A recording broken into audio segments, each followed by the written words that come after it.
Бойтумарлардын түрлөрү үшөө ғой бойтумар. Мөлдүрсө эле кылат дейбиз. Ушундай сыртына аттар түрдүлөрүн дайындаттар. Адимай компаниясы 2000-жылдары курулган.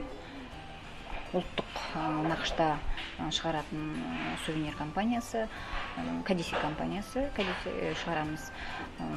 Мунун ичинде биз тек гана жанагы столго коётун эмес, панно ретинде, статуэтка ретинде, жанагы деловой адамдарга мисалы байланыштуу, айыл адамга байланыштуу деген сыяктуу направленияларыбыз өтө көп. Мунун ичинде бизде азыркы косуп жатырмыз. Бизде ювелирный нелер жасайтын, заттар жасайтын өзүбүздүн ашекей буюмдар жасайтын чагын гана цехыбыз бар. Сол цех сол ашекей буюмдарды чыгарады. Общий тендер жарыяланды Эксподан. Сол тендерге электронный гузак аркылуу катыштык. Оган канчама деген кужаттар жыйнадык онун ичине. Содан кийин биздин эмби ушундай Кадисидер чыгаратын энди компания болгондуктан биздин мында көп өзүбүздүн ерекшеликтерибиз бар. Сонун баары энди не деп өтүшөт эсепке алынып, сонун биздин компаниябызга биздин компания өтүп өттү. 10 чакты компания болду. Сонун ичинде биз утуп алдык. Энди өзү негизи Кыргызстан мамлекетинде ошондой Кадисидер менен айналышатын биздин сыяктуу үлкөн компаниялар көп эмес кой. Сонун ичинде жанагы бойтумарларда болду. Содан кийин ол бойтумарларда онун формасын, негизги сырткы алпети онун дайын болду го, ол бойтумарлар ону биз ойлоп тапкан жокпуз го негизи. Содан кийин сол дайын фотографияларды алып, согон карап биз өзүбүз сонун кийин биздин цехыбыз бар, шагын гана швейный цех, сол цехтан жанагы бойтумарларды пробный тигип, тигинчилерибиз тигип көрүп, содан кийин жасадык. Ол энди бир тиккенден сразу азыркы түрүндө бойтумар чыга келген жок. Бир нече рет пробный варианттар да болду. Энди куршак ретинде болгондуктан анын энди сырткы бет алпети, аяк колу деген сыяктуу баары симметричный болуу керек го энди. Сонун менен эмби ар түрдүү материалдан да тигип көрдүк. Келе бир нече рет переделка жасап отуруп, жана сол азыркы түрдөгү бойтумарды тигип чыгардык. Сырты плюш материал, ышкы жагында хлопок деп айтамыз, мактаны, ошол макта болуп келет ышкы жагында сондай. Бойтумардын өзү негизги үч түрү ой, кубат сөйлөмөдүр деген. Согон байланыштуу где-то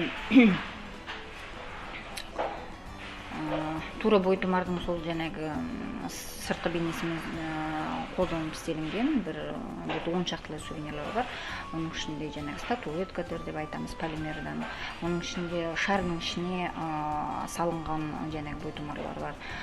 Содан кийин детский рюкзак ретинде истелинген бойтумардын прямо алпетимен детский рюкзактар бар. Балалардын рюкзактары бар. Содан кийин жумсак оюнчуктун өзү бар. Аларда одан да башка усак жанагы карандаш деймиз, калам деймиз, солардын баарыны коюп биз чыгардык. Содан кийин даже дизайнерский подушкаларды чыгардык. Солардын бетки жагына жана бойтумарлардын сүрөтүн салып туруп сөйтүп чыгардык. Магниттин өзү где-то бир 12 түрлүү магнит болду.